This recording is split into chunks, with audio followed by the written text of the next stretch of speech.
Dude, you know how many times a client has come to me trying to find me because of a scammer? Oh, no shit. Hell yeah, dude. And I've told the scammers this. I'm like, hey, dog, if you're going to be me, dog, put my link in your bio, fool. No shit. Yeah, help me out. Because that's true. They probably get hit up by you. That's not you. They're pretending to be me. Yeah. And you know chicks, dude. They're all self-proclaimed private eye detectives. Yeah, so she's going to go find you. So they're going to go find you, right? And they're in love with you, right? So then they want to train with you. And it's the wrong version. That's great, dude. Are you married? No. Not married. Barry's not married. I have a girlfriend. You know, if I say I'm not married, then she's going to be all mad at me. She's going to be like, oh my gosh. How long have you been with this chick? Over 3 years. Okay. No kids with her? Or yeah.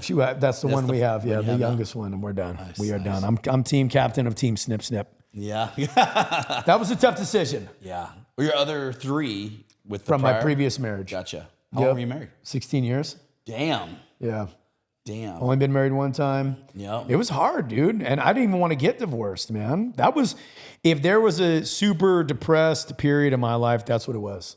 When you were getting divorced? Yep. So you didn't want it. She wanted out. Correct, yeah. Damn. Was it from There was no cheating. There was no physical abuse. I mean, I think we just grew apart. I think I had hurt her. We had both kind of hurt each other, but if I'm being honest, I think I hurt her way more than she hurt me. Just emotionally? Yeah. Yeah, but I don't know. I don't think she was ever really, truly in it. Was she in the military too? No. Damn. No. Did you guys meet while you were in? So she kind of knew what she was getting herself into. Yeah, we met at Boers Crossing in Carlsbad. Oh, no shit. A little bar out there in Carlsbad, yeah. What were you, like an E5? That's crazy. Yeah, I had just picked up sergeant. Yeah, it was, what was it? February of like 2002. Damn. How old were you? 21. Yeah, when I met her. Dang. How quick did you get married? Right away, because I got her pregnant. Oh, yeah. Right on. You know. Is she from here? She was born, I think, in La Jolla. Oh, okay. So, but she's remarried and stuff. And you've been separated for a bit then, huh? Yeah, that was back in 2018. Oh, that's been a fucking while. Yeah, so, you know, that's why the dating stuff becomes relevant, right? Like, see, all this stuff is relevant though, right? Like all this body count stuff. It's totally different. I've been married 10 years, bro. That's like when the apps weren't even out. You're out of the game. I'm fucking way out of the game. You don't even know. You had to dive back in. You don't even know. Oh, dude. Nightmare. I mean, I'd be honest. I think it would be a nightmare for me.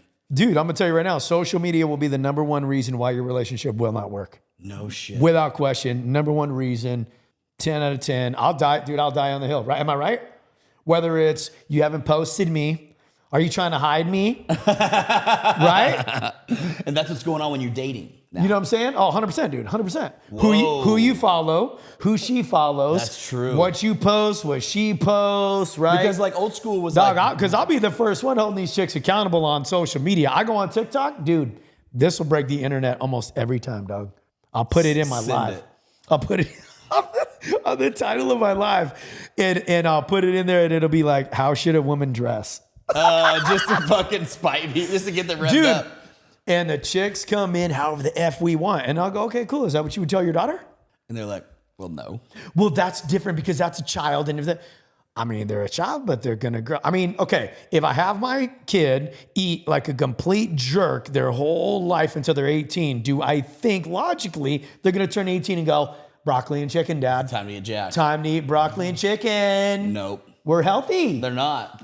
They're not. Right? You're teaching them that. Yeah, it's like mom's teaching them the same shit. It's like Dave Chappelle said. Now you over here telling me you're not a slut and a hoe, but you don't play for the team, but you wear the uniform. Exactly. You wear the uniform. That's the truth.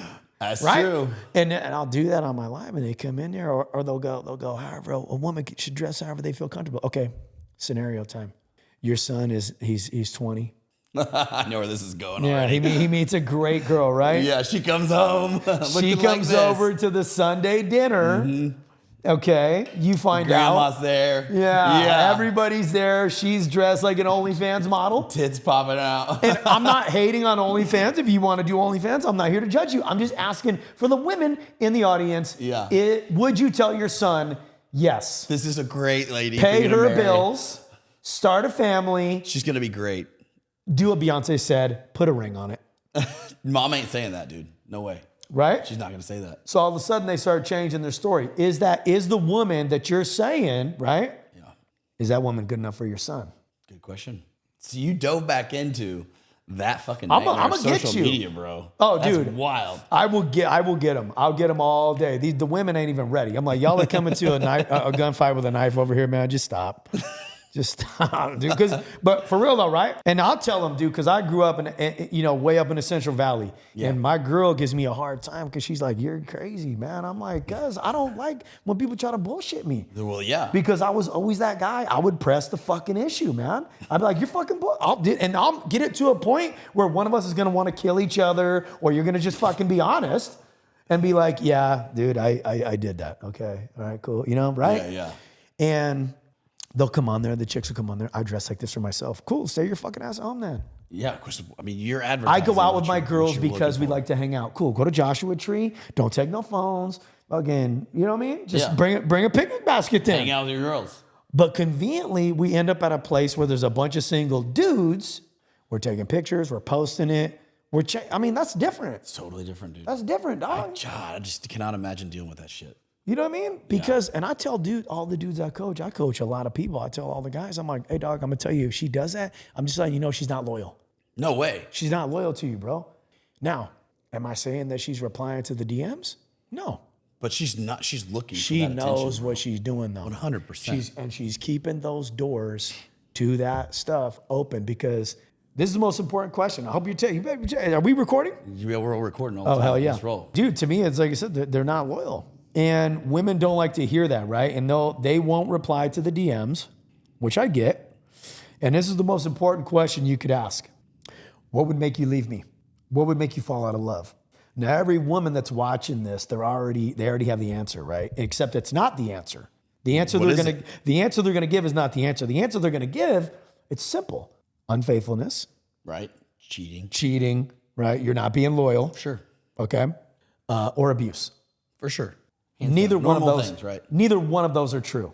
Okay. Now, if you do those things, I'm sure that yes, People will leave. We will leave, right? Yeah, yeah. We will leave. Okay. But those aren't the real answers. The real answer is found in one word, and it's the word that a woman, not all women, I know you're gonna get me. Barry's sitting in it already. It is the one answer, and this is true.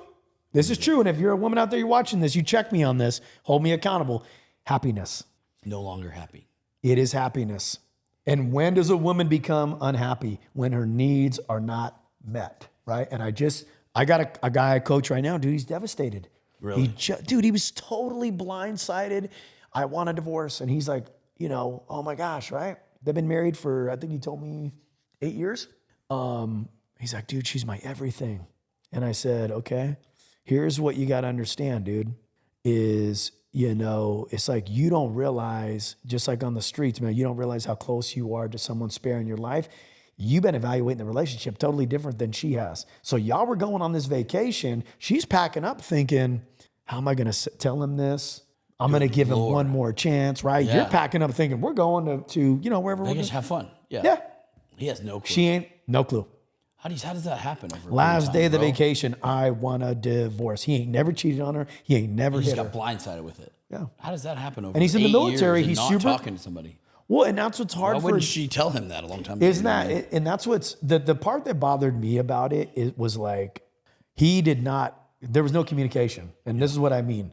If you knew what was on the line, yeah, you would act different. 100%. You would totally act different. Because now you're aware of the consequences. For sure. Right? But she's already telling him, I've been telling you, I've been telling you, I've been telling you. Okay, but you didn't tell me. It seems like a massive lack of communication at that point. Yeah, but like you also didn't tell me you were going to divorce me. 100%. You were telling me, hey, I need this stuff. Okay.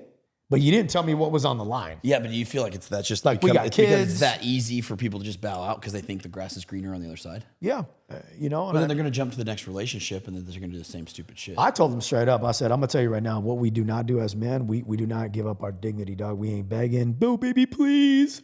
Oh, no. No. Nope. That's not going to make her more attracted to you. Yeah, it's going to make her less attractive. It will make her less, but dudes do it, right? They do. They grovel. But a lot of guys start that relationship that way. They start the relationship that way. That is true. I told them. They're kind of those puppy dog boys in the first place. That's true. And I tell them, I'm like, hey, dog. I don't think women want that. Honestly, like my wife would never stay with me. 100%. I agree. No. I agree, dude. But what I'm saying is, though, maintain your dignity. 100%.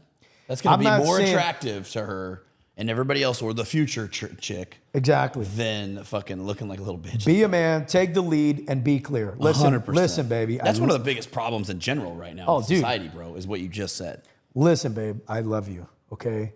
I do not want to not be with you. I don't want a divorce. I want to be real clear on that. I love you. I want to be with you. This is what I want. I want to fix things. I want to do this. If that's not what you want, I will accept that. 100%. Yeah. Dude, nailed it. Lay it out. And just, that's it. Bottom line. That's a tough one though, because, and again, you know, to the audience, it's like a lot of people are going to take that as an ultimatum-ish type of thing. Well, I think there's like so much context that goes with that. I mean, there's so many, I don't know, man. I've been married so long. I feel like I'm so far removed from the game. But I see this with business. I'll dive into it from my perspective, right? Okay. So like people ask, like it's the same fucking guy that'll ask me like, dude, how'd you make money? How'd you get to where you are in life? Blah, blah, blah, blah. And it's my buddy or something. I'm like, shit, dude, let's do it. Hell yeah. You got to do this. We got to do that. And then he'll tell his wife. And he'll go to her asking permission. And the reason that she has no faith in him that he'll follow through with any of that, or that she's not team Barry, for instance, or team somebody, she's like, fuck yeah, you can go do that. You can get a better life for us. Let's go. It's because everything else he's ever done, he's fucking let go. He's pissed all over. He's like fallen short. He quit. He never went to the follow through with the gym like he said he was going to do for the easiest thing. Right. He never said, he quit his job and hopped around 58 times. He asked for permission everywhere he goes and follows around his clown boys and all that. And so it's like, for sure, she's not going to have faith in you. So to defend a woman like that with kids, she's like, you're supposed to be providing and be the man and have these answers and go out and do that. But now, since you haven't been doing that, fuck you, you know? Yeah. And so I think it starts from the very beginning. Like, start doing the things you're going to do. If you're going to have a wife and kids, be the one that provides. And, you know, I'm sure there's chicks out there, though, that are just straight up like, I mean, I've seen it, like, where they're like, they have so much self-doubt from the way that maybe they grew up poor. Maybe they have all these things that they carry to the relationship from their past traumas or their growing up. Yeah. But you got to cut that shit out at the beginning. You it's funny you say that, though, bro, because me and my girl, we used to fight about this. We used to fight about it. It's the whole, I'm a masculine chick. Yeah, it's a tough chick, right? I'm a tough chick because, you know, blah, blah, blah. And this is what I tell them. Number one question, straight out the gate. Would you date a feminine guy? They're like, no, I ran him over all the time. Okay, well, you know, now, are you going to take the time to figure out why I'm feminine? Are you going to be like, well, I wonder if it was he grew up and it was just, you know, this is what it is. And I do this sometimes. I'll go, once again, I'll be getting them triggered, bro. Because I'll be on there like, okay, I'll go here. Okay, here's my rendition, okay? I am so feminine and I don't even want to be like this, you know, because I was forced. I've had women not show up, masculine ones, in my life the right way. And you're already laughing because you're like, this motherfucker is like, come on. Can't handle you know? And here's what, you know, my girl and I talk about. It's like, I'm not going to put up with a masculine chick, man. And I'm not going to waste my time trying to figure out why you're masculine. No. And if that hurts y'all, I mean, respect to you and everybody else out there, but at the end of the day, I'm not. No. You know what I mean? I'm not your therapist. I ain't your dad. 100%. I could be your daddy. You know, so I'm just like, you know what I mean? You know what I mean? But but it's like, I'm not. Dude, 100%. I'm not. You know, and that's not even like what I'm talking about either. Like my wife, she's definitely more, I wouldn't say masculine is the right word, but definitely more, you know, she knows what she wants, knows what she doesn't want. And ran over guys in the past, but she'll straight up tell you, and if she was on this interview, she'd be like, yeah, well, I just was tired of running over these freaking guys. Like, and I wanted a guy to take the lead. Like, I genuinely think that most of the time they need someone to take the lead. And I think even these women that call themselves masculine, they say they want that position or whatever, but I don't think that that's what they really want. They're just seeking that daddy they didn't ever have. Dude, she just told me this. She just told me this story. This shit's gonna go wild. I'm not even, bro. She just told me this story, dog. Okay? Her friend is telling my girl this story about how she thinks it's funny and she's so proud because she wears the pants in the relationship, right? Yeah. You know, right? She's bragging about this? Your girl? My girl is her friend is telling her this. Okay. Yeah. So, and I'm laughing already, right? When she's telling me this story, because I'm like, this guy ain't gonna work. Well, he probably, you know, what is he? You got a man bun? Yeah. He wears Birkenstock. He's laughing. We're laughing. But we know it's that guy. 100%. He's got the multicolored clothing. He's got at least one Patagonia 100%. like puffy jacket. 100%. He's got the weird spectacles with the painter hat, the Birkenstocks with the Argyle socks, and the pizza slices on them. You've seen it, and I'm not going to say who he voted for, but you know who he voted for and stuff, right? Yeah, 100%. Okay? Anyways, her friend is bragging to her about that guy. Oh, that I wear the pants, and this guy lets me do whatever. And I go to him, we're at dinner, and I explain to him how I want to have an open relationship. Damn. Now, what do you think about open? What would you say? No. Fuck no. That shit ain't gonna fly. Why not though? Fuck no. Why? No share. Nothing. You know what I'm saying? Like, that's not how it's meant to be at all. Not a fucking chance. I've been gone. Yeah. That's he went Bernie Mac on us right there. He's like, yo, Sam, go give guns again, man. I did.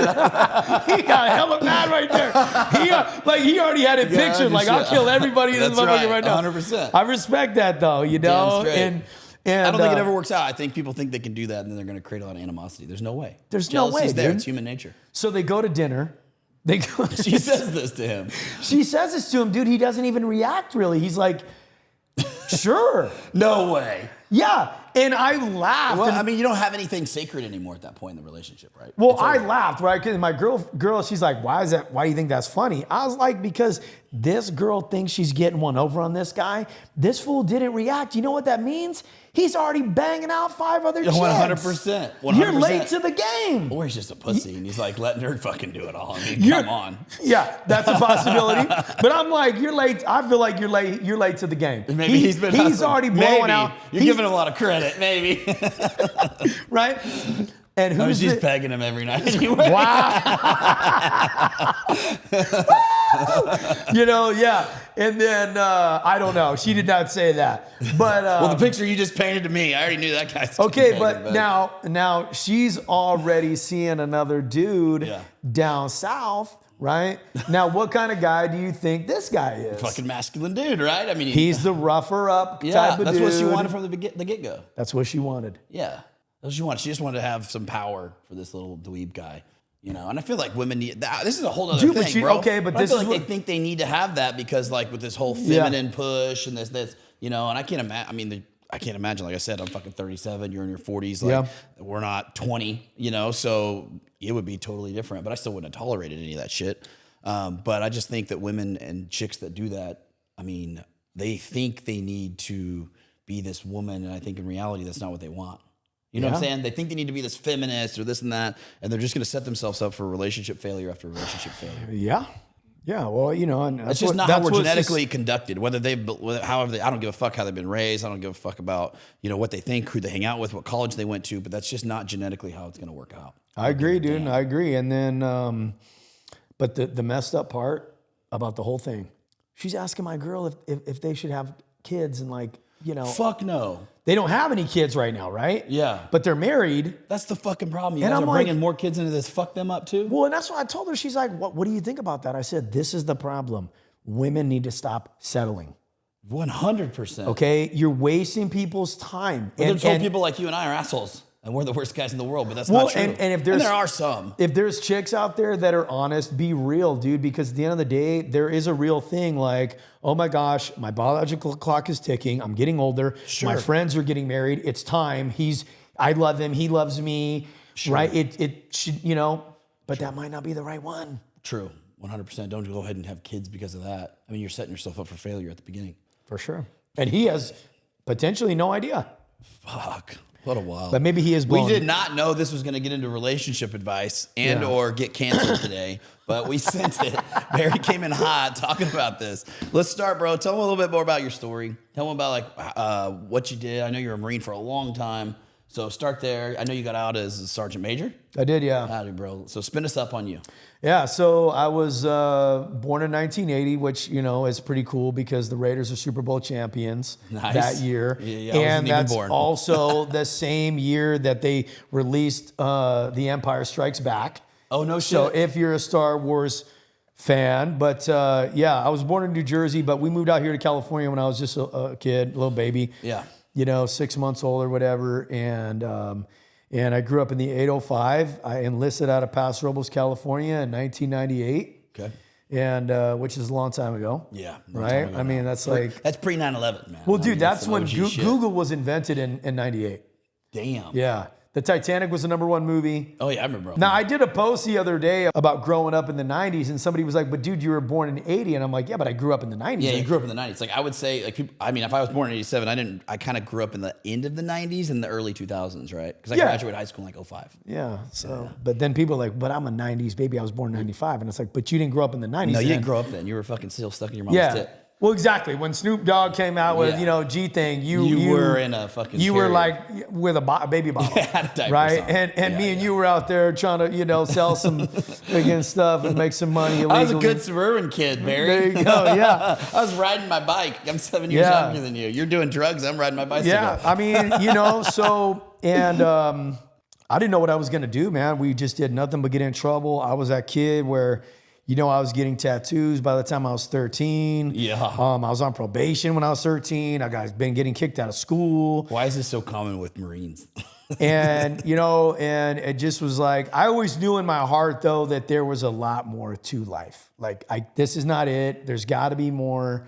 And so, one day we had one of those career days at school and I didn't remember it, but I put my name on like one of the recruiter cards, and then, obviously, they freaking keep those things. Oh, hell yeah, they do. You probably... Right? Did you ever do recruiter G? Nope. Oh, okay. Nah, drill instructor. But, but my brother, my oldest brother, he joined the Army back in 84. And so, I started talking to the Army recruiter. That was really all I knew. I didn't know. I'd never even heard of the Marine Corps. Yeah. So, but then I'm talking to the Army recruiter, and the dude's a super flake. Super flake. He's just, So like one day I'm making a sandwich or something and he just like flaked on me again, dude. And he's like, hey, I gotta go. I gotta get off the phone. I'm like, this is when they blow you up at your house phone, by the way, just for people that don't know. Exactly. Yeah. We didn't have cell phones and stuff. Yeah. I think it might've been cordless though. You know what I mean? I was like, yeah. But, and as soon as I hung up the phone, I thought to myself, like, that's it. I'm not gonna join the military. I don't even set it all the way down on like the counter and it rings. And I'm like, now why would the dude say he's gonna call me back to like literally call me right back? So I answer it and it was the Marine Corps recruiter. He's like, good afternoon, this is Staff Sergeant Bofield with the United States Marine Corps, blah. I'm like, what the fuck is this guy, dude? Yeah, like, chill. Yeah, chill, bro. He gets me to come take the ASVAB, showed me a couple of movies and videos or whatever. And yeah, freaking... I did good on the ASVAB, so I could pretty much do whatever. And I ended up going into the air wing. Like I said, I joined in 98. It was funny though. He never lied to me. My recruiter never lied. But what I remember him telling me is, MEPS knows what you tell him. Oh, that's fucking good advice. So I'm like, damn, I'm down like a rodeo clown. I'm not gonna say nothing. That's good advice. I'm not saying anything. So, so we didn't put nothing on paper. You do your little background check or whatever. All my stuff was as a minor anyways. And then getting to MCRD San Diego was crazy. I still remember the bus ride. Yeah. Like it was like one of them charter buses. Yeah. And we're coming from South Central Los Angeles. And they just truck you down essentially. They just truck you down. And we watched The Rock on the way down. And the movie The Rock. With like Sean Connery. Yeah. Stand down, Captain. A little glass ball. Dude. Nicolas Cage. Dude, it was it's so epic cheesy. movie. It was epic at the time. It was legit, right? Yeah. And it was late at night. We get in there, DIs come on. They're freaking screaming at you. And it was super, I was just shocked, So, boot camp was boot camp. It was crazy. What year was that? 98? 98, yeah. I was platoon 3009, Lima Company. Okay. Building 585, Squad Bay D1. Damn, how do you remember all that, bro? I don't even know. It's just I get these random things like stuck in my brain. God, my senior drill sergeant, Staff Sergeant Smith, like the most angry white dude you've ever seen. Yeah. And then, my RJ was Staff Sergeant Dixon, blackest individual I've ever seen. And then our third hat was the most angry Mexican dude, Staff Sergeant Torres. That's the combo of the Marine Corps most of the time. That's the combo of the Marine Corps, dude. You've been the whole life. Little Mexican guy who literally will kill you. 100%. The black guy will kill you. The white guy will also kill you. Yeah, 100. That's the Marine Corps. Yeah. And we're sitting on the quarterdeck, day one, getting ready to meet him. And dude, what's cool? My mom saved all my boot camp letters. Oh, that's sick, dude. That's awesome. But you think you're smart at the time, and then I go back and read them, and I'm just like, I'm so hungry. Well, yeah, I'm like, what is with these guys, man? They're so like, they either know everything or they don't know anything, right? Yeah, because you became a drill instructor later, so you saw the whole other side of this. Yeah, but as a recruit, I'm sitting there like, you know, the drill instructors would always say, I know, we're not doing this. Or they'd be like, I don't know why. And I'm like, well, which one is it? Yeah, which one do you know or do you not know? Right? Right. Or everything was theirs. And I'm like, I'm thinking to myself, well, I feel like the stuff in my foot locker is mine though. Like, it's not your airport. It's right here, but why do you call it? I mean, you're saying everything is yours, but like, is it? Honestly, right? Just the phrase is over and over. Yeah. And that was kind of the stuff in the letters. But the day one, Black Friday, I'll never forget it. It was hot. We were starving. And our receiving drill instructors had totally downplayed it. They're just like, yeah, you're going to like, you know, we're going to run the initial strength test, and then you're just going to go meet your DIs, and then you're probably going to like go to afternoon chow. Oh, damn. They were totally setting y'all up. Yeah. So we're like, you know, and you got to remember, You're dude, like, this is all right. There's no YouTube. No, right? you don't know shit. I had no clue. I didn't know what Black Friday was. Oh, I did not know what was coming. Same here. And the series commander comes out. He's like, "Good afternoon, recruits." Like, this is my crazy captain voice. Good afternoon, recruits. My name is Captain Bryant. I'm your series commander, and I'm getting ready to introduce to you. And I'm like, oh gosh, who's this they're guy? always nerds, bro. I don't Always know a why. nerd. I don't He's know why. always like, young right? officer. You know, he doesn't know, right? Yeah. And then the DIs like fling the door, the hatch, to the duty hut open. Coming out. Automatically, I'm like, that was aggressive. That was ridiculous. You didn't need to do that. You did not need to do that, you know? And they're in there, forward! And you're like, is this how this is going to go? This is the whole fucking This is how we're going to do months. this. You're screaming. Yeah. You know, and then they come out, do their little speeches. And all I remember is a senior drill instructor saying, drill instructors take charge, carry out the plan of the day, and make these recruits Marines, you know? And then they're like, aye, senior drill instructor. He goes in the duty hut, slams the door, right? Slam, just boo. And I'm like, another unnecessary move. Yeah, here we go. And then the green belts are just screaming at us, you know? Get online. Yeah, and they're hitting us. And I'm like, we haven't done anything. You guys need counseling. Yeah. Seriously, we have literally not done a single thing. They're just fucking you. And you're hitting us. Yeah. This is 100%. You need counseling. Yeah. You need therapy. You know? But you're stoked, bro. You're like, I'm Stoked. a Marine. I'm going to be a Marine. I'm going to be a Marine, right? And that was pretty much how my whole boot camp experience went. I wasn't like the guide or a squad leader. He's I a was gray like, man. You're just chilling. well, dude, I was like a linen recruit and I got fired. You know, Yeah. like, you know what I mean? Yeah, yeah. I did like 9 pull-ups, maybe ran 20 minutes. I tried really hard Hell yeah. and I earned the title and I was really proud of that, you know? So, yeah, getting out of boot camp, going to, you do your boot leave, Yep. which it's funny because I did a post the other day and it was about you remember the old camis where you had to iron. I got in right when those were out, so I got the pajamas. So I got all tricolor. I got the digis. Okay, so we had Alice packs in boot camp though. Yeah. That was the last ones. Yeah. So we had the tricolors and you had to iron Yeah, your the black Eagle boots. Open Anchor on your camis. Oh, I didn't know that. It was like this decal that you had to buy separately. Okay. So I'm on boot leave and I'm stressing this. Right. You're at home. It's very stressful. Don't fuck it up. Right, because it's a brand new pair of camis. For sure. Right? And you really didn't do it as a recruit because you're a recruit. So you're not going to have the Eagle No, Open you don't Anchor get on the there. EGA until the end, yeah. Right. Anyway, so, you know, you go to SOI, do all that, go to Pensacola. I did a school there for the Air Wing, came back out to Pendleton. You went to MCT, right? You go to MCT, yeah. Yeah, you go to MCT and then you go to your training station? Well, I had 3 other schools. Oh, no shit. Yeah, so I went to Pensacola, was my first one. It's like your basic aviation, Yeah. you know, whatever. Then I went to Pendleton for like a engine specific, like aircraft specific school, Okay. which is for Hueys. Yeah, and then I went to Jacksonville, Florida to learn how to work on Cobras. Then my first duty station was Pendleton. So I went from MCT at Pendleton to Florida to Pendleton to Florida to Pendleton. Just for schooling. Just for schooling. Damn. So by the time I hit the fleet, I had already been in for about a year. So that's What why was your MOS? I was 6124. What's So that? Huey and Cobra engine mechanic. Okay. Nice. So you're running the gun teams, the gunships. That's why you do, 5-year contracts. Yeah. That So makes sense. you You had to do a 5-year contract. Had to do a 5-year That makes contract. sense because your first year's shot. First year is gone. Yeah, it's all school. So yeah, and then, Dude, I just had no idea, right? And this is what I talk to a lot of guys about. Guys hit me up every day, Marines, service members. They'll be like, hey, Sergeant Major. You know, a lot of people still call me Sergeant Major. Or they'll be like, what should I call you? I'm like, I don't care, dude. Call me fucking Barry. I'm out. I don't care, dude. Like, yeah. You know, but there's guys that they're super, you've met them. They're the hardcore vets. And they're like, you weren't that title. I am calling you that. I'm like, okay. Yeah, no shit. No shit. I mean, well, then go give me hardcore. then go give me something from Starbucks. Yes. I live in Long Beach, you know what I'm saying? They're like, oh, those are orders. Then I start abusing it, and they're like, oh, wow. No, but yeah, so they ask me all the time, like, you know, should I stay in? Should I re-enlist or should I get out? Right? And this is what I tell them. I'm like, look, dude, here's what it comes down to. If you got out today, what would you regret not doing? That's a genuine question. Right? Because I talk to people every day, man. They have all these regrets. Like they shoulda, coulda, woulda? Yeah. Yeah.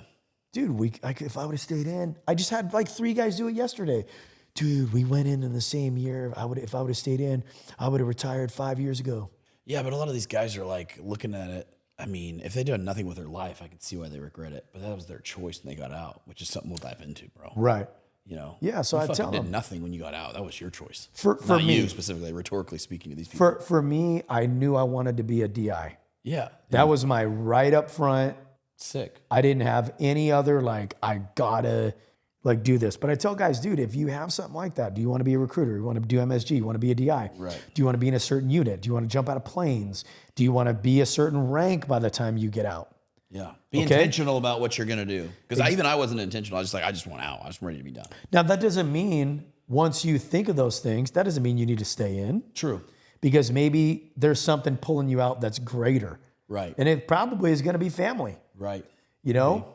But you got to weigh that for yourself. For sure. You got to weigh that for yourself. But that's one of the things I always pose to the people is like, number one, don't tell me what's pushing you out. Because to me, I look at that like, that's immature, dude. 100%. You're just whining about where you're at right now. You're crying about it. There's, oh my God. Like, did you really think that everywhere you went, you're going to be doing what you want to do, how you want to do it with people you want to do it with? Yeah. Like, come on, man. Grow up, You don't have dude. the choices. You just join the fucking Like, grow up, dog. Yeah. Nowhere on the planet is it like that. True. You're going to do things you don't want to do, that you don't agree with, around people, for people, with people you don't like. Yeah, but that's going to happen in any form of life. Whether you go get a job, whether you start your own business, there's going to be things you can't control. Yep. You know, whatever it is. So just get better at, you know, yourself. Yeah. Honestly, self-develop a lot, right? That's the best thing you can do. Yeah, the thing that drives me nuts is though the people that do get out and then they're like the shoulda, coulda, woulda guys, and they're like, I should have gone recon, or I should have gone special forces, or I should have gone this.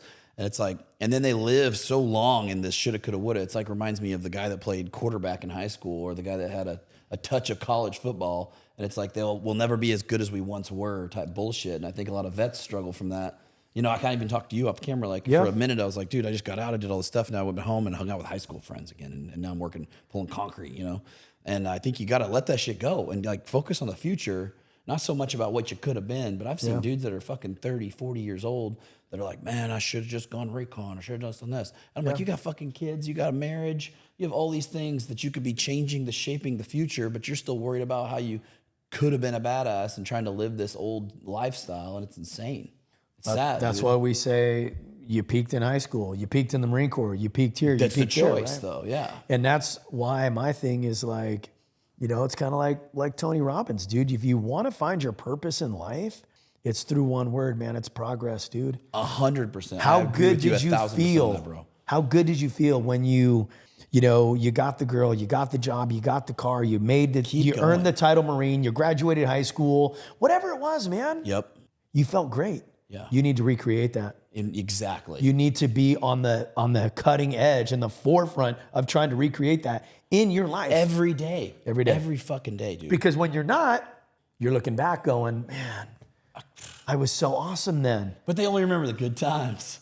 I only remember good times too, man. But that's what I tell them. The reality is, dude, you weren't even happy then. Fuck no, you weren't. You weren't happy because you didn't see what you really had. Yeah, you look back at these great moments in time, and it could be 5 times a year that you're like, we did this badass shit on deployment. My buddy did this. I was this at that wedding. Yeah. The ball, whatever you did. This highlight of your freaking career. Yeah. And you don't think like, oh, like the other 85% was I hated myself. I was stuck here. I couldn't do this. I couldn't afford that. I couldn't move.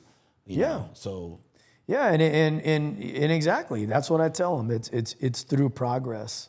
It's 100%. That's even for me being an entrepreneur for so long, like that's the path, dude. Through progress is where you feel like whatever your journey, your path is, when you're going along and you start clicking off these things and you start getting better at whatever it is you're doing, that's the most rewarding thing. That's when you feel aligned with what That's why I love the personal training space, because if you take care of all the crap that's going on with your body, 99% of what's going on between your ears, it's going to take care of itself, man. Exactly. It really will, dude, because you're super fit, you're jacked, you go to the gym, you do these hard workouts. You don't know if you can do it. Maybe you're not feeling good. Maybe you're a little bit off that day. Maybe you didn't sleep good. Maybe you're battling an injury. Maybe you're coming back from being sick, right? But you go in there and you push yourself. You test your aliveness and you go, damn, I did that. Yeah.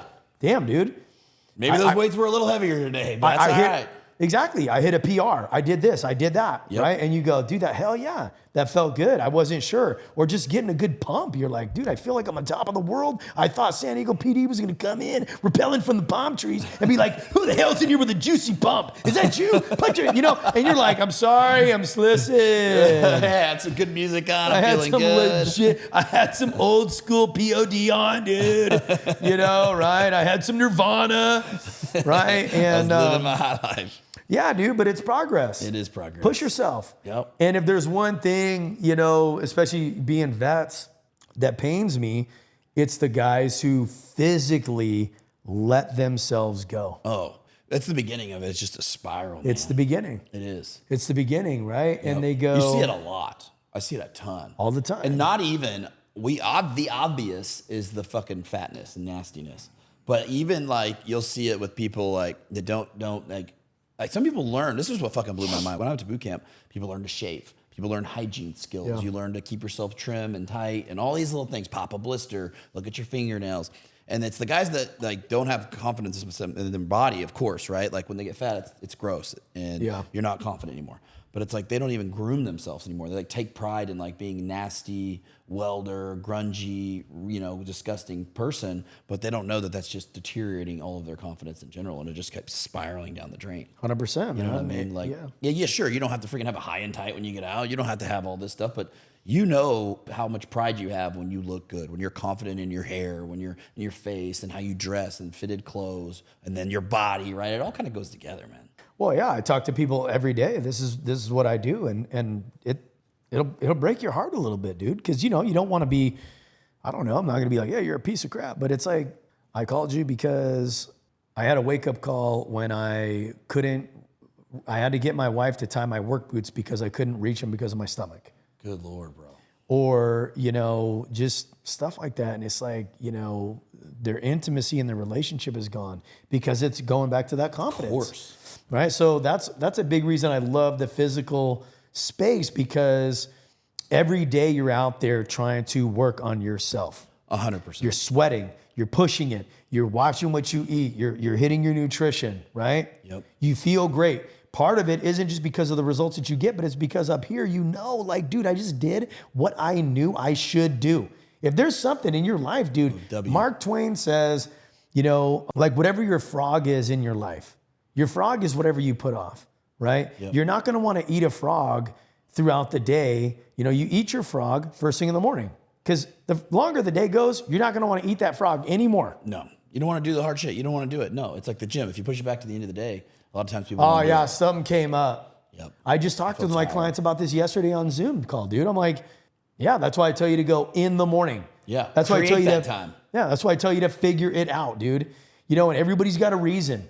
Yep. I've had people come at me on social media. Oh my gosh, you're fat shaming. No, I'm not. If I was fat shaming, it would sound a lot more like this. Okay, but at the end of the day, it's like, you know, I don't know, maybe there was people in the concentration camps that were going up to the Nazi soldiers like, I have a thyroid problem. I just can't lose the weight. That's what I commented on. I think I said it to you on your page. You had a live the other day. And I was like, dude, people can lose weight. And I was like, you're telling me you can't starve to death. Like, you know what I'm saying? Like, you're saying that you can't, you're saying I can't lose weight, then you're telling me you can't starve to death. Dude, there's like science out there. It doesn't matter what your health issue is. If you fast, every single person between 24 to 48 hours, you're losing weight, dude. 100%. You're losing weight. Yep. You can't control it. It's now gonna happen. you can hate on that modality of intermittent fasting. Sure. That's not my point, but my point is you'll lose it, dude. Yeah. You will lose it. Well, if they go crush a fuckload of calories after that, they're just going to continue the cycle. Dude, but I told them it's 100%. It's always what you're putting in your filthy sewer. Yeah, it's always what you're putting in your soup cooler, right? Which is Marine Corps for mouth. Yep. Okay, but it is. You know. So, anyways, so yeah. Back to the Marine Corps. I knew immediately I wanted to be a DI. That was you did 5 years as a helo engine mechanic. Yep. Okay. And, you know, I knew that I was going to be, once you re-enlist, right, that's when they start flagging you for recruiting and stuff like that. Okay. At the time, that was the only special duty that they would like flag you for and like force you to go do. So I was like, okay, I'm going to re-enlist, but I want to make sure that I get DI. So how do I do that? I figured that out, talked to the career planner, you know, blippity blip, and then we got that whole piece done. I went on a second deployment on the 11th MEU. I was with a buddy of mine. He was also getting orders to the drill field, and I was like, damn, he got orders to the class ahead of me. And I was like, hell no. So then I got my orders modified, got them changed, and then I went down to MCRD San Diego. Sick. Yeah, dude, that was a whole other like crazy. Yeah, I didn't know. So coming from never have gone to DI school, it's a completely different ballgame too, right? It was intense. Yeah. It was super. The way they train drill instructors is to the standard or above of how you're training recruits, correct? Yeah. Oh my gosh, dude. It just day one was like. And you're older. I mean, you're older. You've already been a Marine, so you're kind of like. Day one, they're like throwing desks around. They're counting us down. Take your go fasters off, put them on. They're counting you down 30, 20, 20, 20, 20, 19, 20, 12, 11, 10. And you've already been a Marine for 5 years, so you're kind of like, what the fuck's going on, man? I mean, you know what's funny is how quickly you revert back to recruit mode. No shit. You're still pretty young. Most of them are probably in their early 20s. Yeah, right? but you're immediately like, what? I just went back here. What a dumbass. This is insane. And the whole reason they got you in this classroom is because you're doing the initial piss test. So like you check in your alphas, there's like really no instructors there. Then they send you back to like your barracks, right? And then they're like, hey, go. It's like some admin Marine. Go change out, get your green on, come back, have X, Y, and Z, and then boom. And then that's when they introduce you to the instructors and they start flipping out on you. Oh, yeah. And you're like, staged. Okay, I thought this is a professional academy and it feels a little unprofessional. Yeah, go right to boot camp. We go right to boot camp. So, you know, like I said, man, they're just flipping out on you, dude. And it was 12 weeks of that, you know. And they, you know, and they teach you how to drill and Call everything cadence, do is. all of it. Oh my God, the PT was crazy. Really? You're doing these 6 They mile. can't have fat ass drill instructors running Well, dude, around. you're doing these, 3 to 5 mile, fartlek runs, calling cadence at like a 6-minute pace, and your instructor is screaming at you, and you're like, "Oh, run it, Leo," and He's out of breath. and your instructor's right here, like, "Oh, but you're freaking bad," and I'm like, "They can't hear me over you. I'm sorry." Like honestly, what did you think this was gonna be? Damn, man. Yeah. Once again, you need counseling, right? Yeah, for sure. So, earned the title drill instructor, and I was hatching with all the guys from Ears Open, Eyeballs Click, in Charlie Company, and it was an intense experience, man. But one of the most rewarding experiences of my life. It changed me forever as a Marine because you have so many experiences where it is so physically demanding, and the hours are shit. Oh my gosh. And being a Marine, the thing is that it's just, you're not going to quit. You ain't gonna punk out. So there was a lot of times where I'm like, okay, I'm going to die. I think my heart's actually going to stop working. Yeah. Right here, right now on this hike or whatever it is that you were doing. Right in front of these fucking recruits or at drill instructor school. Or drill or while you're like IT and recruits, and you just kept going. Damn. You kept going. And, one of the most rewarding experiences I had was making Marines. So, Well, yeah, something huge about, what years were you a drill instructor? 2004 to 2007. Yeah, 2004 to 2007. It's something I talked about with Randall Parks too, is it was just so totally different vibe, right? I went to boot camp in 2006. And so every Marine, or at least 99% of the Marines, were going to war in some capacity. Oh, you were sending them all. Yeah. So the mindset behind training these guys, these young boys, essentially, and turning them into Marines is like, that they are not all coming back, and they will have some very heavy heat. And so it's a totally different mindset than if you were doing it now for the most part. Not you. It was very physical. Yeah. I mean, It I was remember just very the mindset physical. was like, oh, and as a recruit at that time, you know what's coming. So You you knew take what shit you were serious. getting into, yeah. Yes. And I had a lot of respect for guys like you that joined during that time because, like I said, I joined in '98. Nobody was having those thoughts. True. Desert Storm was far removed. Yeah. There was nothing really in the future that people were really super concerned about. Yeah. And then boom, 9/11 Everything happened changed. and everything changed. And it just, and you were obviously way old enough to remember. I was in high school. I was a freshman. Yeah. So it's like, whoa, dude. Yeah. You remember where you were. It was like 100%. this just changed everything. Everything. It was. Yeah. And so that was just super rewarding. I still keep in touch with a lot of recruits that I trained to. That's awesome. They probably see you on social media now. Yeah, 100% all the time. Yeah. They'll be sending me pictures and stuff, and I'm like, dude, that's so crazy. Or they'll be like, you said this to me, and I'm like, I'm sorry. Yeah, the first thing I connected with my drill instructors because I was on Urban Valor podcast, and I connected with them, and one of them reached out to me, and he was like, hey man, I just want to tell you, if there's anything that I did, I apologize in advance. Yeah. And I was like, nah, man, we all needed it. It was like just fucking 18-year-old kid. I needed it. I loved it. It was like, it was good. It's what I wanted. It's what I joined the Marine Corps for. That's what it's like too, being a drill instructor, and like 99% of the recruits are totally cool with it. Yeah. There's usually one recruit, he'll rat everybody out. Oh my gosh, really? Not even kidding, dude. No He'll shit. just 100%, yeah. And they're like, the drill instructor did this. They like report to fucking high command. Yep. Oh, really? Yeah, it happened to What a me. I pussy, had a kid one time, and he went in there, told my first sergeant, like, drill instructor Sergeant Bull, he, verbatim, he's kicking, punching, choking, and slapping recruits. Oh my gosh. And so I did get in trouble for that. Yeah. Did you wear a soft cover? I found that out. I did you wear get a punished soft for that. cover. Yeah. Yeah. Yeah. Wow. Yeah, it was, we were getting crazy in there, I mean, because I didn't lie to my first sergeant. I was like, yes, I did that. I did choke a couple of them. They needed it. Yeah, and stuff, because that's how we taught drill. Yeah. Right? What do we always used to say? Pay and retain. That's right. You just smack the shit out of my hand right when it was next to your side. Or just punch your freaking knuckle. Yeah. I was like, how did he do that? He's such a small guy. I'm not a big guy either, but one of my drills wasn't that big. Well, He would that's just why whack you my used to hand. have to keep your hands free. First, that makes sense. Get rid of the clipboards, because what are we going to do with a clipboard? You hit somebody with it. That's 100%. And there you They go. talk about like Vietnam era, like having swagger sticks and shit. Back in the My day. Corporal Course instructors had swagger sticks. Really? 100%. Smoke people with Boom. those things? Oh, dude, you'd be like, ow. Yeah, I bet. Cha. Ow, yeah, cha. just smoke you. And then what's next? So it really kind of propelled me into the fast lane, because I went as a sergeant, left as a gunny. Okay. And I was not ready for that. That's huge. Yeah, I worked really, really hard, and I was put in the right positions. I had a lot of people helping me out. So I go back to the fleet, went back to the same unit I left, which was back at Camp Pendleton. Checked in. Sergeant Major Green was my sergeant major. He was several years down the line going to be sergeant major of the Marine Corps. And he was like, it was funny. I still remember, because he goes, hey, you want to go check trunks in Syria? And I'm like, sure. Yeah.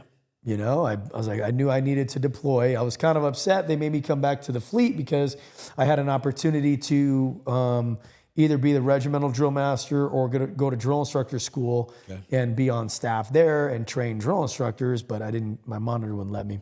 But I was like, yeah. And then that ended up falling through, and I ended up getting the deployment a few months later, or slated for deployment on the 11th MU. So I ended up going out on the Bellow Wood. Cool. Which kind of sucked, but yeah. So I came back. I was married at the time, and we wanted to have another baby. So we ended up doing that, and then literally, I found out I was going on deployment, and I was going to be gone when my son was born. My second child. Yeah. And and I told the guy that was putting me on the deployment, I was like, well, he's going to be born a month after I leave. And he's like, well, he'll be here when you get back. And I'm just like, wow. Yeah. I was like, wow, okay, awesome. So I didn't say nothing. I didn't complain to nobody. I came back. My son was, 5 months old. And that was when we went to Iraq on that one. And, but yeah, came back, still a gunny, ended up, doing another deployment, and then I got selected for first sergeant immediately once I was eligible. So I had only been in the Marine Corps at the time for like 10 years and some change. Oh, wow. Yeah. And you're getting ready to get promoted to first sergeant. Yep. That's legit, dude. That's pretty quick. The sucky part is it sounds cool, but it's like there's just a lot of people that hate on you. Because you're cruising past them? That makes sense. You know, there's not a lot of people that are like ready to pat you on the back. Good job, buddy. Yeah, they're not. They're like, you know, except for your close friends. For sure. You know, my close friends were all about it, but other than that, people, they come out of the woodworks on you. Yeah, you shouldn't deserve it. You don't have that, blah, blah, blah. Yeah, exactly. And it always kind of put a chip on my shoulder because it's like people tell you to like be the best that you can be. Yeah. You do that, and then that happens. And you're like, I mean, it's kind of how it works in the civilian world too, man. Yeah. Everybody wants you to do well, except they're just not better than them, you know? Exactly, dude. Everybody's like, I want you to do great. Oh, you make more money than me? Now it's like, oh, well, why are you doing that? Oh, yeah, right. Good luck. Or, you know. Yeah, figure it out on your own. And you're like, yeah, sure. Who helped you? It's just anything. Just throw shade. Exactly. It's like, well, what do you want me to do? Hand you $1 million? And they're like, actually. Yeah, actually, I do want you to do that. That's Yeah. what they said. Yeah. You know, so I got selected as first sergeant, and then I got orders to the infantry. You know, so I checked in at 3-6 in Lejeune, which I'd never been there. I was in Lejeune for a bit. Yeah, it's way different. It's totally different. Way different than Pendleton. Yeah. In 2010, and then we did our workup and went to Marja. Nice. Came back, did another deployment with them. So, you know, the infantry was a really good experience. And I didn't go over there like... How do you get attached to the infantry with that? Just like, how's that work out? I literally have no being idea. a first sergeant? Yeah, so that's what you are, a first sergeant, even if you're not an infantry MOS originally? Yep. I'll be darned. Yeah, so I went to Kilo Company, and then from there I went to weapons. Gotcha. And I learned weapons is where it's at. Sick. Oh, yeah, I was weapons. I was 52, you know? 52. Yeah, legit. Oh, dude, yeah. You know, because I'm in Kilo, like, you know, I'm the dumb air winger. I'm like... Do we got to hike everywhere? Like, honestly, like, because I saw the motor pool. Backed up, bro. Well, I saw the motor pool. Yeah. I saw weapons. Yeah, you're like, hey, those guys know what the fuck they're doing. They're blowing by us in gun trucks and, you know, 100%. Exactly, dude. You know, there's some 52 up there in the turret. Like, yeah, this is the best. Yeah, this is amazing. 100%. You know, and I'm like, okay. I'm so glad I wasn't an 11 when I was Well, yeah, and like, you don't we hike. did a lot of foot patrols, but it was just nice. Well, dude, and you don't hike to just hike, right? No, there's a reason you're doing You're it. hiking to fight. Correct. You're hiking to go on the offense or get in the defense or do something. And Lejeune, the weather is always great. Right? Yeah, it's always dude, great. I remember doing hikes. It was hot as fuck and nasty, oh my bro. gosh, dude. I remember starting hikes. Bugs. Starting hikes in the middle of the night. Oh, just so that the temperature was lower. That's right. Oh, 100% we did. Yep, absolutely. People don't realize that. No, They you're think, starting in the middle of the night. Yeah. Yeah, 100%. Midnight, you know, be out there. But, you know, it's because it's tolerable. But by the freaking time the sun comes up, you're sweating your ass off, man. You're completely covered. You're just be sweating standing there. You're sweating even before you launch, even at midnight. You got all your gear on, Bugs dude. everywhere. You're getting your wet. Yeah. You haven't even taken the report. You're already Drenched. 1,000% miserable. Yep. So people always wonder why grunts are the way they are. It's like, well, because we make them really pissed off. All the time. All the time, Yeah, dude. People get You know? staff from freaking MRSA and everything else. Well, dude, and then none of them, the junior Marines, they don't even know why they're at work. Yeah. They don't know, dude, they don't know what they're doing that day, let alone that Oh, week. no, hell no, we don't. They have no idea, dude. It's like, I'd be like, what are you guys doing? Waiting on the word. And my platoon sergeants would get so mad because I'd secure the Marines. Oh, no shit. Yeah, I'd be like, yeah, you're secured. There's the word. Yeah. And the platoon sergeants would be like, first sergeant, what are you doing? And I'm like, what, dude? They said they were waiting on the word. Yeah, so now I pass it down. So I gave it to them. Yeah. You know what I mean? Damn. So, you know, we used to try to do a good job. We didn't really do that great of a job, I'll be honest. But, you know, you do your best to keep the Marines informed. Yeah. Right? Some people do better than others. Some people do better than I others. think some command definitely Well, dude, plays a with that lot of the game. grunts, it's super toxic because they're like, they're boots. They don't deserve to know. Oh, that's exactly how it is. 100%. That's exactly how it gets passed down. It's like you don't know what's happening until it fucking happens. Well, I had one of my COs and he's like, hey, First Sergeant, I got a good idea. We're going to, here's the training schedule. We're going to put it in the squad leader's windows in the barracks. And I laughed. Yeah. And he's like, not impressed that I laughed at him. And he's like, what, what's so funny? And I'm like, have you been to the barracks? Like, let me take you to the barracks. Let me let you talk to some of the guys. Yeah. You know, and he was new. And I'm like, if you think that a junior Marine is going near their squad leader's barracks room, No. Hell no. These guys are like Jehovah's Witnesses on Halloween, okay? They got the shades are drawn, the doors are locked, the lights are off. Shh, like somebody pounds on the door, they're like, shh, be quiet, dude, shut up, shut up. 100%. You're hiding, right? Because, dude, you're just, there's people waiting to abuse you. 100%. Right? And it's definitely your team leader, right? Always. It's definitely like your NCOs. Yep. You know, so that was a good experience. So being in the grunts, and I never tried to act like I was a grunt. That probably helped build camaraderie at that point then. Well, a lot of the guys, they There's still a huge talk. thing between grunts and non-grunts for anybody that's a civilian maybe watching this. It's a way different life. It's totally And I different never life. came in there and tried to act hard or tried to act like, I didn't act like a punk So either. that's a good thing. Let's talk about it. I would like to know this genuinely. Like, so is it that big of a difference? Because I was never on the other side. I was never a punk. Hell yeah. You know what I'm saying? So like when you went from where you were as a mechanic, was it totally different when you were with a line company? Or Yeah, weapons? so as a mechanic, you're all about production. So it's more of a common sense business. Like you're trying Well, to you're think, not leaving until we got to get this done. many widgets Okay. ready to go. So dude. that math's Do out. not leave. Yeah. Don't go to chow. We need this. That makes sense though. This aircraft will work. Yeah. You're like, oh, okay. Roger that. Let's get it done. Mission is clear. Everybody's working together to get this done. Yeah, and it's stressful, right? Because Sure. as a mechanic, you do mess with each other, but it's in a different way. Like we made the Marine Corps times for hazing in my first unit because they would do things like tape you up to a chair, pull you up on a hoist, Funny which shit. is not a small hoist. It's like Massive. just way up there, dude, way. Okay. And a kid, like the tape broke and he fell and cracked his head open, went to medical and told him what happened.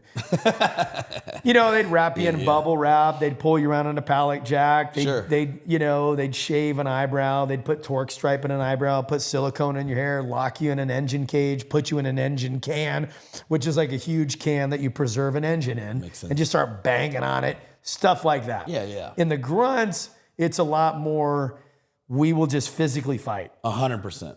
It is just fighting. Yeah. Yep. I had guys that branding was big. Branding was a big thing. So Yeah, we'll yeah. take a piece of metal like we're in Rambo and Yep. burn you with it. Yeah, for sure. And fist fights and were being pretty. a first sergeant, you're like, fuck, come on, guys. You guys are going to get infections. Yeah, dude. Well, and 100% it was like that. And they just were, it was very confrontational. It was the only place you legit, even as a first sergeant, you felt like you had to be ready to have a physical altercation every day. That's how it felt. So every day you're on this alpha mentality edge of life. Yeah, it's a very defensiveness. Someone's going to test you. Yeah. A couple someones. Every single day, everywhere you And it go. could be over the dumbest shit, bro. Even as a Lance Corporal, it could be over the stupidest stuff. Like when we're doing a school circle, we're doing a little education thing and somebody jacks your chair. Yeah. People are just ready. So Just pissed. And like we were talking off camera, my battalion commander who recently took his own life, a few weeks back, he was amazing. He was a little bit of a cowboy, I'll admit it. He would always tell the Marines, if you get in a fight, and they would all say, win, Yeah. And that's the mentality. It is. We're not here to play fair. No. We're here to win. 100%. And our lives are on the line. And just like when you joined, you knew you were going to combat. Yep. These guys knew they were going to combat. 100%. This was not a game. Right. And 90% of my Marines had just come from combat. These were stone cold bro. killers, dude. 100%. These were not. You got to dude, earn the respect too. So that's why it's so hard on boots when they get shoved to a unit like that. Well, yeah, and the boot drops were intense. They just dropped these dudes off in 7 tons, and you'd have your squad leaders and team leaders out there just. It was intense. Yeah. Like it was intense. They're freaking, and that night was very intense in the barracks. And I didn't learn this for a while, but it was, they're in there fucking shooting these guys with paintball guns. They're burning them with cigars and cigarettes. Treating them like shit. They got them in these spare barracks rooms, and they got all these different names for it. And it's you're being indoctrinated. Yeah. Right? Because it's hazing. And to the finest. of course, there was a lot of alcohol involved. Of course, that's hazing, but it happens. It's gonna happen when you have one of the world's greatest fighting forces. What was the squad leaders and the team leaders and the NCOs? What was their mentality? Can I trust you with my life? Yep. And are you gonna be a weak little bitch when it comes to it? I mean, straight up. So that's the difference, right? Yeah. I was a mechanic, and it wasn't that that like alpha confrontational level all the time. It was like, yeah, you would get blasted just like a Marine. But it was like, you messed this up. You need to get this job done. In the grunts, it was more like, I can't trust you with my life. I don't want you on my team. And they'll push people out. I mean, they'll just break. And they'll push you out, dude. They'll make you break. Yeah. They will make you break. This whole workup is a test. Can I make you break? Right. Can I push you to the absolute edge? It's almost your platoon commander or your fire team leader's job to get you out if you are going to be that bad. If you're going to be that, so I've seen a lot of liabilities, bro. Yeah. 100%. Yeah. 100%. You got to deploy with them, and you want that fucking guy in your gun truck, napping or chilling or not looking when he's doing. Fuck no. Yeah, and so that's the biggest difference is that right there is a lot of people talk crap on the grunts and they don't understand it's physical, dude. I remember going down to the softball field because of course you got regiment right there, and I'd have to take one of my like machine gunners and I'm like, okay, look, you're not getting NJP'd or nothing, dude, but the regimental commander just called me and explained to me how he doesn't really appreciate the fact that you're telling your boot over here that you're going to rip his arms off and beat his mother to death with them after you skull F her right in front of his dad. Hey man, I have to get on right in front of his dad because he doesn't know what an ad rack is. No shit. like shit. The regimental commander is like not impressed. No, he's not pressed at all. Once again, nobody's super upset, but you just can't do that anymore. So you have to put on a little Everybody bit of the show. Can hear you screaming down here. Yeah. At the softball field, and I love you. I do. Okay, but they heard you up there. Now that's why I'm everybody here. On earth heard you. So just, let's just time and place. Time and place. Pull them aside next time. Pull them aside. Yeah. Pull them aside, and they're, First Sergeant, you don't understand. Fucking he's going to get us killed. Yeah, I do understand, That's hilarious. And I had a kid, and he was, oh my gosh, man, this guy. He was getting kicked out of the Marine Corps I hated him because he acted so hard, dude. And he was so scared when we were in Marja, he shot himself in the foot so he could come home. This is a real story. He puts his foot like in, because it gets cold in Afghanistan too. Yeah. Same with Iraq, it's cold as fuck. Yeah, he puts his foot in like this icy puddle of water, tries to get it cold enough, shoots himself in the foot, so he gets NJP'd for the negligent discharge. They send him back. What's he do when he gets back? Huge spiderweb tattoo. No fucking way. Machine gunner, dude. Glasses all neck. You know what machine gunners are. Of course. They do literally not care. No, they don't. You think you're wild. I love You're them. an 11, you think you're wild. 31s are wild, dude, bro. 31s, dude. They're wild. 41s, respect. 51s, 52s. Yeah. All the respect. 31s though, man. I don't know what's in their blood. I don't know what's in the water. But we love them for it, bro. We love them, dude. We do. And so he's like, I'm out. I blasted my foot. I freaking tatted my neck. Yeah, dude. And he would like I'm getting try to JP'd get anyway. Fuck it. And he would just he was an idiot all the time. And this was a kid who was just riding the coattails of the Marine Corps. So what he would do is he was on like a med board or something. I don't remember. When we're all busy, we're trying to do our workup and all this stuff, right? Another one. He would not go to his medical appointment. But he didn't miss him because missing him is a big deal, right? Yeah.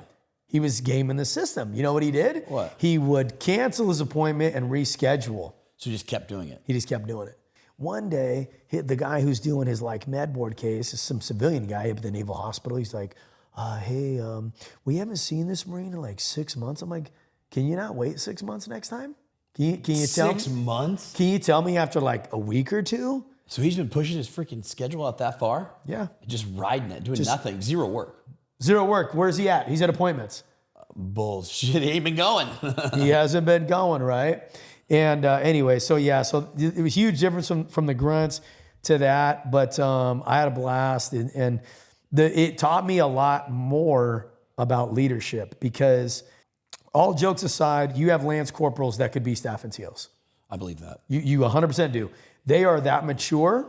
They're that smart. Yeah. We always say, oh, grunts are dumb, grunts are dumb, grunts are dumb. Yeah, some of them are, dude, but there's some dudes that are straight up rocket surgeons. Yeah. You're like, whoa, this guy's got the drop on everybody out here, dude. Dude, they're squared away motherfuckers, like extremely. And they're lance corporals. And it's hard for them to get rank.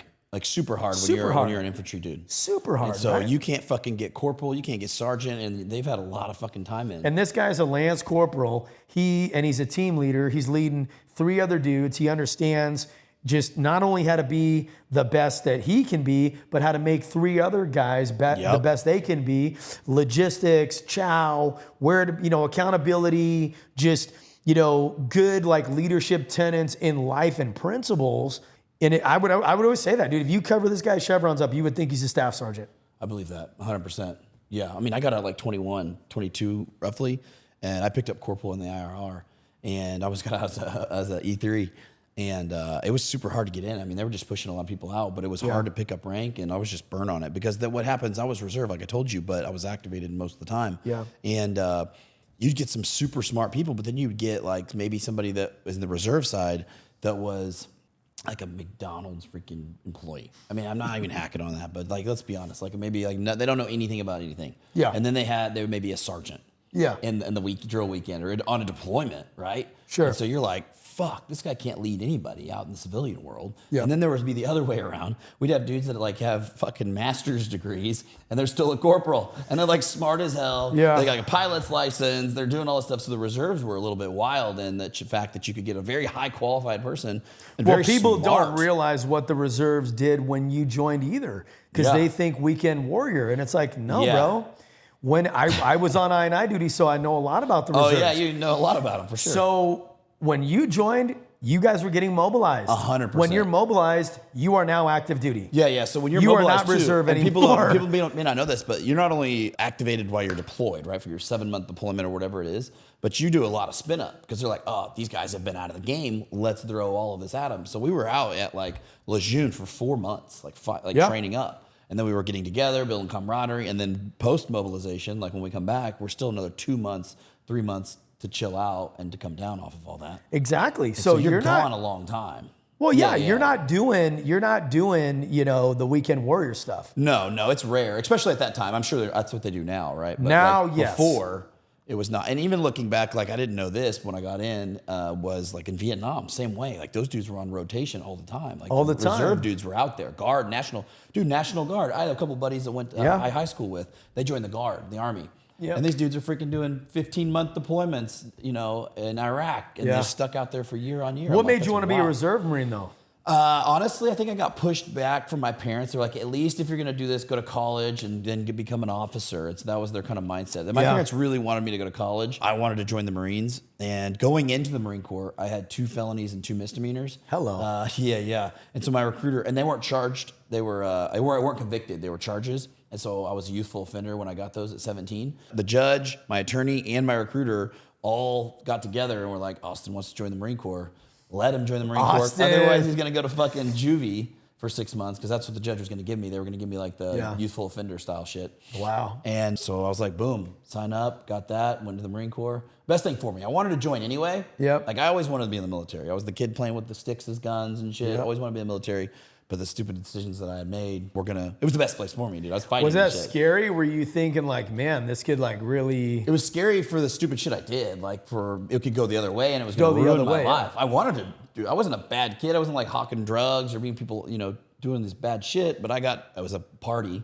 I was a house party and I got into a fight and then I hit somebody over the head with a tire iron. And so, that's a some dumb weapon. shit, bro. Yeah. So you weren't trying to change a tire. No, I wasn't changing any tires. Yeah. They determined, Yeah. And so, but saying all that, my parents are conservative people, good folks, and so they're like, "What the fuck is going on? You're off the rails, what are you doing, bro." dude? Yeah. And so I was like, I'm not making the best decisions. I may need to listen to a little bit of their counseling, even though I don't want to. At this ripe age of 17, I know everything about everything. Yeah, obviously, And we're they're like, an expert. Hey, go, if you're going to do this, I know you're joining, the Iraq war's going on. You're going to freaking get activated. But my mom and my dad were just like, well, they wanted me to go to college. That was the time where people still believed that college was the only way to make money and shit. Oh, they're still out there. Those people are still out there, yeah. But they're like, dude, just go reserve. And if you do, you can always enlist active after that. And I was like, that's a logical conversation. And so that's what I did. Yeah. And then I remember it was funny because after SOI, you got dudes going to the fleet. And then you got dudes, like a good handful of people went reserve. And so they're going back home to check into their duty station within the next 10 days. And I remember every one of my buddies that went to the fleet were like, just fucking sad. They're like, I can't believe you, Hancock, you fucker, you went reserve, you know? And I'm kind of like, waving, You're like, yes, later, bro. I got to go back home, you know? And checked into my duty station. Then like 2 or 3 months later, freaking deployed. But that's funny. yeah, dude. I always had like a regret, or I shouldn't say I have one now, but I kind of felt like I wished I would have gone active. I was like, dude, I didn't get the full experience. Yeah. What the Well, fuck? I used to, because when I was on I&I duty, it was actually after I left the infantry at 3-6. I went to I&I Sacramento. I actually took over for the current Sergeant Major of the Marine Corps, Sergeant Major Carlos Ruiz. So I would do the reserve interviews. Before they go to boot camp, Yeah. they would come. You have to go up there. You have to go up to the did I&I. too. Your recruiter will bring you. You sit there, Same. and the first sergeant does the little interview, right? Yep. And it was just kind of fascinated me because I'm like, why'd you want to be reserve? And I think I would piss the recruiters off. Yeah, They're like, hold 'cause up, they're like, hold up, you trying to mess with my contract right now? Yeah, yeah. But I think like for me, I get asked this question all the time. I feel like I would only go reserve if there was something on the outside I couldn't say no to the money. Oh, okay, I see what you're saying. Like if you had to go back, would that, Would I have done it again? yeah, No, I would have gone active. active? Yeah, yeah. But I mean, hindsight's 2020. What would make you go reserve? Something like what that? What made me go reserve then was my specific situation. I was like, I had doubt in my own decisions. Yeah. Because the decisions I was making previously weren't leading me down the right path. So I was like, maybe I should listen to my mom and dad on this one. Because they're like, and I could see them, and I said this the other day on one of my Instagram reels. I was like, dude, do you think my parents wanted me to like, oh, Infantry Marine Corps in 2006, son, it's great for you. Like, were they proud later on? Yeah, of course they're always proud. But as a self-preserving, selfish parent, you wouldn't be super stoked to see your boy sign up for the Infantry Marine Corps that you know exactly where he's going to fucking go. Yeah. And the odds of him, you got to think like my parents and probably yours grew up watching Vietnam on TV as kids. Well, something I didn't know is like my you're like, what the guy I do my podcast with, Albert Ramos, Hispanics, right? Yeah. I don't know what it is in the Hispanic culture, dude. When you tell your parents, and like I said, I did not know this for a very long time. They're like, you're dying, you're dead. You're gone. That's what it is. Your mom, it literally, sometimes the dad's on board, but the mom is always like, you're going to die. He's dying, Is like, that really how it is? Yeah. Enjoy the Marine Corps. Dude, Albert, he's Puerto Rican, but it's the same thing, dude. Yeah. My sound guy, Jose, they're Puerto Rican. But I've had, all types of people from the Hispanic community, Mexicans and Bolivians, people from El Salvador. Same thing. I don't know what it is. If you join the Marine Infantry, and so I would done. get these because there's a lot of Hispanics in Sacramento. So that was a big thing. Yeah. And their parents would be calling me, and I'm like, oh my gosh, dude, like, he's not gonna die. He's he won't fine. Die. He will be fine, Yeah. But yeah, so touch on something. Let's touch back on this because that's what we kind of connected on big time. And this is that your battalion commander committed suicide. Yeah. And it's an emotional conversation, but I think it's something that I wanted to get with you on and talk about because we're just like, both of us were like, what the fuck's going on? And I know it's been going on for a long time. I know it happens all the time. It's going to happen for the rest of our lives. People are going to commit suicide. People are going to have these travesties and these emotional situations they go through, whether they are vets or not. But why do you feel it's so common, or what is something that, do you just think the light's on it because it's veterans, or do you think it's really happening because they're veterans? And I think too many times it gets associated with like PTSD, and I don't know if necessarily that's the situation. that's a lot to unpack. I think a lot of it, has to do, veterans, of course. And part of the reason why is because we don't realize what we had in the military until we don't have it. You are so a part of a team. You're a part of a family. 100%. And a lot of times it's super dysfunctional, dude. I'm not saying that it's the Brady Bunch all the time or maybe any of the time. But, if we're being real, like I said, it's you really have a lot. Think about when you would go to whatever your job is, whoever's out there. For you, it was in the infantry. For me, it was air wing. You show up to wherever you're showing up. Your buddies are all there. It's very social. 100%. I love it. You loved it. You have no personal space, dude. No. None. No. None. Right? Especially in the grunts, right? You're living on top of each other. Yeah. Literally, dude, you'll be in the field freezing, dude. And it's like, what do we always say? It's not gay if you have your socks on. It's not gay. It's not gay if you don't make eye contact, it's not gay. If you have your boot bands on, it's not gay, right? It's like, again, everything, it's again, whatever. I mean, you get really close, man, like stupid close, like closer than family, really, honestly, like when you go through certain situations. Yeah, and then it's like when I retired, That's why I don't like the civilian world, because it's this huge, just everybody's going their own direction. Yeah. People really actually don't care. I'll tell you a story. Like, I've never shared this, but this is something my wife knows. But like, and so we get where I'm reserved, right? I get back from Iraq. We go to Jacksonville, the demob, and we're there for like a month, I think, a month, maybe 2. Yeah. And I'm at that time, I think I'm 20 years old. It's before I turned 21. And my bunkmate in Iraq, good buddy of mine, shout out Buck, and he and I were there together all the time. He's also my driver. He's a motor T dude, so he was our driver in my truck most of the time. And we were a small platoon, we were jump platoon, so there was only like 20-something of us. Anyways, we come back and then to Jacksonville, and then we go from Jacksonville after that's all over. We send us to classes, no joke. One's called like "Don't F-bomb your mom," because you're just constantly fucking talking shit all the time to your buddies. And so they're trying to like readjust you back to, hey, when you go to the bank, don't be like, hey, motherfucker, can I fucking have this? Motherfucker, can you grab this? Like, I mean, just trying to acclimate us reservists back to civilian world. Like, literally classes for this. Yeah. Because I thought it was stupid and we were laughing, but it was real. Because you are, like, I mean, you'd be at the cage with your weapon, checking stuff in with your armor and stuff, and be like, bitch, yelling back and forth. It's just how you communicate. That's it. You don't want to go to the drive-thru at the freaking bank and be like to the teller, what the fuck? What gets you with the goddamn pin in here? Now I got to reach across the fucking console. You know, she's going to be like, oh, call the cops. Yeah, exactly. So I go to the don't F-bomb your mom classes and shit and all this. And anyways, we go from there, we fly back to Oklahoma, where I'm from, and where our reserve station is. And we go to the airport. And we're with our boys, right? Everybody's still together. And then my parents pick me up. Everybody disperses from there. And you don't think much of it. You're all excited for it anyway. Some dudes are married. I wasn't married. I didn't have a girlfriend, nothing. And some dudes aren't, whatnot. Yeah. Well, you don't even like other women because you're married. Yeah.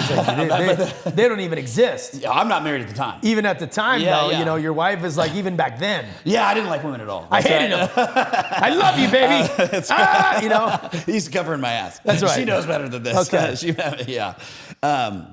Yeah. And so we freaking split up. Like he goes to Pryor, Oklahoma, and I go to freaking Edmond, or Oklahoma City, which is, in Oklahoma, right? It's 2 or 3 hours away. And I just remember like him texting me. It'll make me emotional now. Like, and I just remember bawling. I felt weird, bro. I just like crying in the car. I'm with my parents. They're in front. They raised me for my whole life, except for a time in the Marine Corps. Yeah. And I just remember being like, I feel so alone. Like these people don't know me anymore. Like, I don't know them. Like, I don't feel attached to these people. These people are my parents, my birth parents. And I'm like, dude, it just shook me up. I struggled with that. And I felt really far away from what I was so used to going through all these things, like a different world, Yeah. And I don't know. I think some people, and I had another good friend of mine, a great friend of mine, actually runs one of my businesses that's still in Oklahoma. He was deployed with me. And I didn't know how much he went through, but he got out right then. So he was active for a while, signed back up to go to war. He's active probably when you like started getting in. He's a 90s guy. And then he got back in, went to SOI as like a 30-year-old, to go deploy with us, trying to get it in. And he lived in Oklahoma too, of course. And I just remember he got out right there. And so he didn't go back to the reserve station. I had a few duty stations back, and then I went to Africa with the unit, which really helped me, I think, totally exit the Marine Corps. And so, because going to Africa, Morocco was kind of like Iraq, but not a combat zone. So all of it was just different. And I got to hang out with the boys again. Weather's beautiful. Weather was great, talking the shit again. And so that helped me unwind all of the stress that we were coming back from Iraq with. But my point to the story was the fact that I just felt immediately cut off, and struggled with that a lot. And now I'm just going to go live with my parents at their house, and they don't know me, and I'm 20 years old, and I don't want to go hang out. I don't want to go hang out with my buddies from high school. What do I have in fucking common with you anymore? And so, you and I have completely different experiences with the Marine Corps because of that. You had the longer haul of it, but I don't doubt that it was any different the day that you decided to retire and we're like, peace, and then it's like, now what? Yeah, I mean, it's anticlimactic, and it's like almost like when you join. I remember my son, he's 16, one of them, and he was asking me about joining the military, and I told him, I was like, I remember being surrounded but feeling completely by myself. Then, it doesn't take long. You get integrated into this new reality and this new family, and then, now guys are getting out, and they've been to combat, and it's like I said, you're all by yourself, and you're out here in the civilian world with people who don't understand you. They don't understand what you've been through. 100%. Right? So, And that's not even a combat. I mean, just been through in general too. Just being in the Marine Corps is different. The battalion commander piece, Lieutenant Colonel Dan Schmidt, him taking his own life, it really kind of, it just shook me up, man, because it's like, I wouldn't have been a sergeant major without him. He had helped me out throughout my career. And, I think part of the reason I kind of like flipped out about the whole call your buddies thing was because, I don't know, maybe part of me deep down knows, like he tried to call me not that long ago with another guy that we were in 3-6 with, and I wasn't able to take the call, and I didn't call him back. To fuck you up a bit? Yeah, a little bit, it's like, I don't know, it's, and he had issues with alcohol. He did. And I think a lot of guys have those issues. I don't know what he was doing post-retirement. Do you have a family? Yeah. Damn. Yeah, kids and stuff. And I don't know if he was married, but it's like your battalion commander is the guy he's the rock, right? He's the dude. He's the guy. Yeah. He's the one supposed to tell you to hey, I'm checking on you. I'm checking on you, right? And like, dude, I remember it was like my second field op in 3-6, right? Luckily, everybody told me at Lejeune it never snows. And then day one of the field op, it looked like Alaska out there. It was like 14 degrees. And I'm like, oh, this is awesome. You guys all lied right to me. Yeah. It was a tough field op. It was a battalion effects. And at the end of it, we had this Warriors night, which is kind of like a mess night, but in the field, right? Yeah. Dude, and we had we roasted this huge pig. We had all these 30 racks on he made weapons pull up all their gun trucks, and we just had beer on them and all this stuff. Yeah. We had all these bonfires, dude. And every company had these symbols of pain. I was Kilo Company at the time, so our call sign was Red Man. So our symbol of pain was a hatchet. Sick. And we would do these little super squad competitions. And so, it was like an honor for whoever got to carry it. Yeah. Well, Weapons Company theirs was like this huge spear at the time or something. And dude, he took this pig's head, fully takes it, and he eats the eyes out of it. And he's just explicitly telling the whole battalion how we're going to go to Marja and kill everybody. Get him riled up, just getting him fired up, and then he eats the eyes out of this tribal pig. Shit. Yeah, dude, and that was Lord of the Flies. Yeah, and that was Dan. He just didn't mince words. He was really cool, calm, and collected. But I don't know, man. It's sad, dude. It's sad that it is sad, man. I don't know. And I think people struggle maybe some stuff with outside of the military too.